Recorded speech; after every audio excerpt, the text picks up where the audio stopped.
Hey, how's it going, y'all? Double D back again for another video for everybody. Today's video is a bit of a special one. First of all, my condolences go out to the families and the victims of the 9/11 terrorist attacks. As you know, today marks the 11th anniversary of that fateful day, 9/11. And today, what you see the title of your screen is, where were you during 9/11? My background was, I was in middle school. I just started the 6th grade. And of course, around, 8:50, I was in my English class. We were just about to start our assignment. And a teacher from next door came over and told us to turn to Channel 5 on the TV because Channel 5 was our CBS station. We turned on the TV and next thing you know, there's smoke coming from the towers, near the top of the tower, just billowing.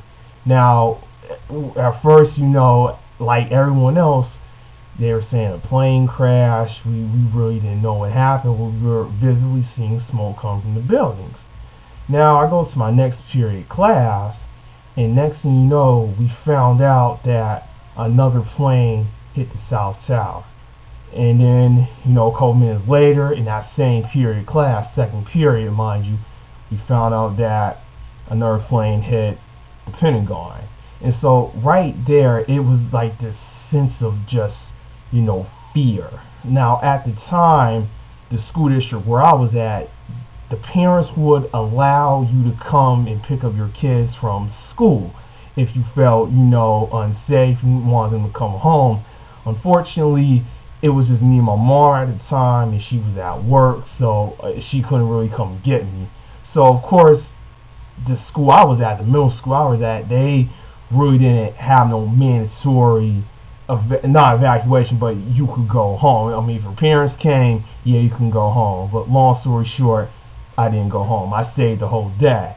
Now, of course, everyone knows both towers fell down about a little after 11 o'clock, I believe. And right there, it was a moment of silence. Like, I believe I was in my 4th period class when that happened. It was just complete silence, like gasping, like, oh my God, like one of them moments.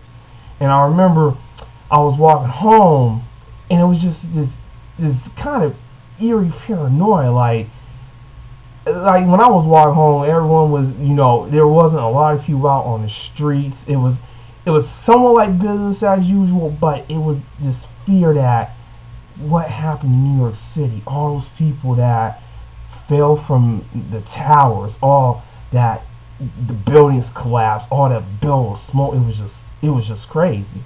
And I remember the local news station said that if you don't want your kids to go to school tomorrow, they can stay home.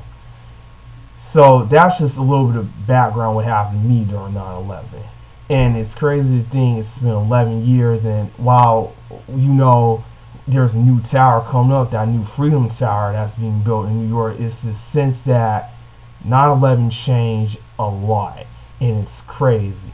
It really is. So once again, my condolences go out to the family, friends, loved ones, even the first responders that went down. I can't forget about them, the firefighters and all that. I went down to save as many people as they can before the buildings collapsed in New York City. So you guys, shout outs to the men and women of the New York Fire Department, the police department, all you guys, y'all did a hell of a good job down there on 9/11. So I really don't have much else to say. I mean, I do want to hear your guys' responses. Where were you during 9/11, and how did this shape your life? Because it changed a lot. I mean, it made you